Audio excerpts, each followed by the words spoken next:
संगीत रूपी इस महान दिव्य कला के उपासक हैं।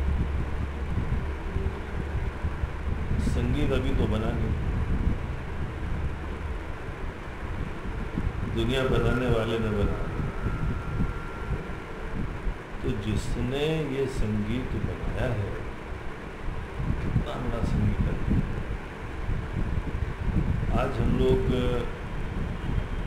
अपनी हिंदुस्तानी परंपराओं में गुरुओं का स्मरण करने के लिए भी बड़ा आदर से, नाम भी आदर से, क्योंकि हमने देखा है, जाना है उनकी विशिष्टता। जिसने ये संगीत बनाया है और जिसकी संगीत की विद्या की प्राप्ति के लिए ये आचार्य लोग जीवन भर समर्पित होते हैं, तो थोड़ी कृपा प्राप्त होती है। वो कैसे संगीत के मूर्तिमान रूप हैं, उनको देखा है? नहीं देखा। अच्छा ये बताओ कि वॉयलिन किसने चालू किया? अच्छे आचार्य कौन बने?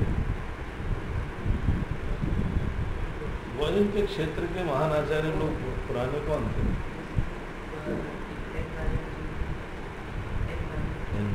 अभी हैं? नहीं, इनसे पहले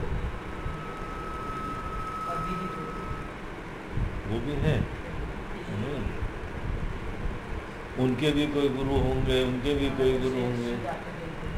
हाँ, उनको देखा है? तुम देखा नहीं हो तो भी विश्वास करते हो उनके ऊपर? फोटो देखी है। ये बोलो कि उनकी तुमने कलाकृति सुनी है। जिस समय उनकी कलाकृति सुनी है तो उनके अस्तित्व के बारे में शंका रहेगी क्या? नहीं रहेगी ना। इसी तरीके से जिसने ये विद्या दी है ना, उसके बारे में कोई शंका नहीं। वो उतने ही जो इस विद्या के मूर्तिमान रूप है, उनका अस्तित्व इतना स्पष्ट होता है जैसे हमारा तुम्हारा आज भी है। अनेकों संगीतज्ञ तो आए और चले गए, लेकिन जो ये संगीतज्ञ का प्राण है, जो प्रेरणा है, जो आत्मा है, वो आज भी इस समय। तभी तो तुम सीख रहे हो, तभी तुम गा पा रहे हो। ईश्वर की कृपा नहीं होती तो टाए टाए फेस, आवाज ही नहीं निकलती है। ये सांस कौन देता, ये जीवन कौन देता, ये प्रेरणा कौन देता? अर्थात हम अनेकों चीजों को नहीं देखते हुए भी देखते हैं। अपने परदादा को हमने नहीं देखा होगा, लेकिन तो भी हम जानते हैं उनका अस्तित्व, बुद्धि से जानते हैं, निश्चय करें। ईश्वर के अस्तित्व के बारे में दृढ़ निश्चय। कला के, म्यूजिक के समस्त जो है विद्याओं की निधि है, आज भी है। जैसे तुमने बोला वो कण-कण में है, तुम्हारे हृदय में। तो ये सब विद्या उनसे आ रही है। और जो भी तुम अच्छी तरीके से गाते हो, बजाते हो, उस मन में एक भावना रखो कि हे परमात्मा, ये आपके चरणों में समर्पित है।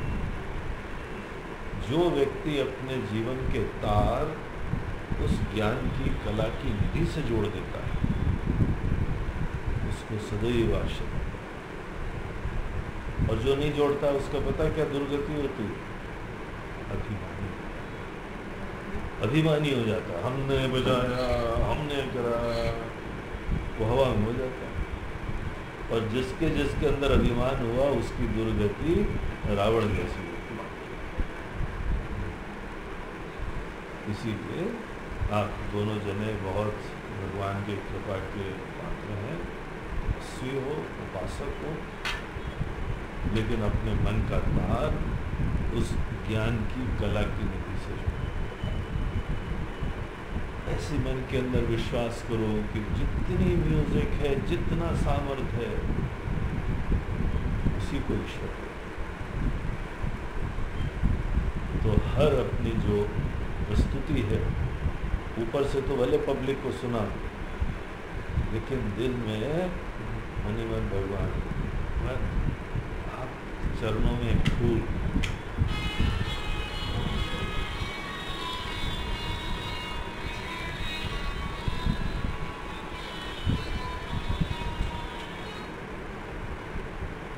देखो जिस समय हमारे तेंदुलकर जी सेंचुरी मारते हैं ना, आसमान में देखता नहीं, इसीलिए आज तक मार रहा है, उसके सर के ऊपर अभिमान नहीं आया है, नहीं तो सब अभिमान के तले दब के मर गए। कुछ बालर लोग जब आउट कर लेते हैं ना तो ऐसे करते हैं, मैंने किया उसके साथ के बॉलर रिटायरमेंट ले लिया। वो कभी ऐसा नहीं करता। ये इतना बड़ा सीक्रेट है भैया, ये हम लोगों के भगवान जिन्होंने ये विद्या दी ना, वही ये सब हम लोगों को एक अंदाज बता के गए हैं। बोलते हैं कर्मों करो, खूब मेहनत करना, लेकिन ये अभिमान रूपी कांटे से बचने की विद्या है, और सदैव ज्ञान का द्वार खुला रहेगा, क्योंकि तुम्हारे पास भगवान के साथ जुड़ने का अभिमान। हनुमान जी की भी विशिष्टता यही थी, इतने बलवान थे कि तीनों लोगों में इतना जो है महान डरावना आतंकवादी था, उससे भी नहीं डरते, इतना बल। जैसे मुझे कौन दे रहा है बल? लहे रावण, जिसके वजह से तुमने तीनों दुनिया जीती है ना, वो शक्ति के धाम के हमसे, हमारे मन के तार से। तुम लोग भी अपनी इसी उपासना को ईश्वर की पूजा का मानो। बाकी दुनिया ताली बजाएगी, बढ़ोगे आगे।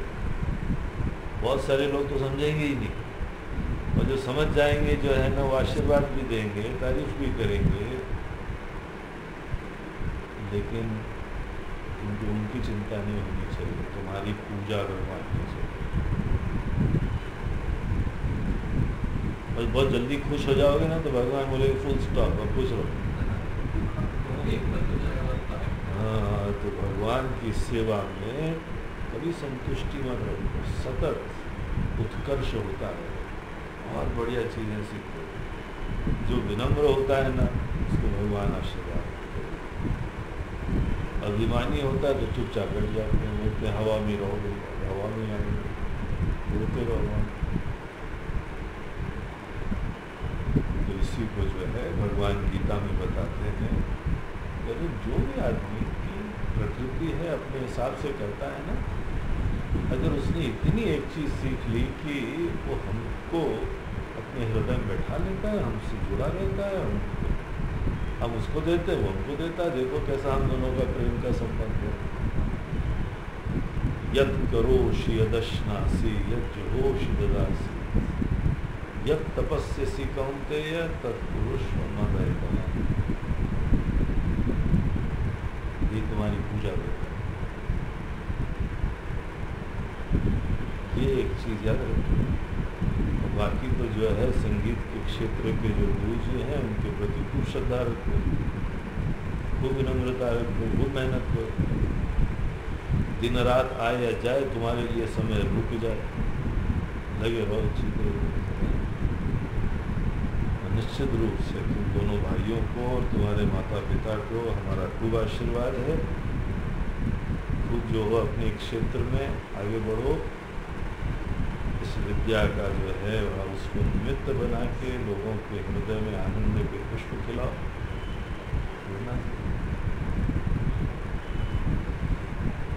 बहुत हमको अच्छा लगता है आप दोनों की तपस्या देख के। और ये लोग तो जो करते हैं सो करते हैं, इनके माता पिता हमारे लिए ज़्यादा तारीफ होगा। हर खूबसूरत मूर्ति के पीछे दोनों ने इतनी तपस्या की है। Very good. भगवान जो है इसी प्रकार की प्रेरणा सबको दें। सब लोग माली तो हो जाते हैं, लेकिन फूलों की जो रक्षा करने वाला, उसको खिलाने वाले थोड़े कम होते हैं। वेरी गुड, बहुत अच्छी बात है। और आप सब लोगों का उत्कर्ष हो, यही हमारा आशीर्वाद। इधर आओ।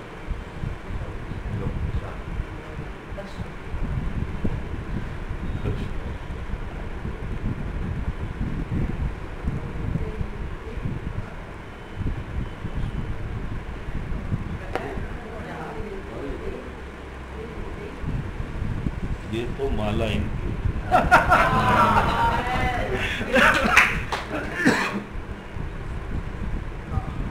और इनकी माता जी आई है।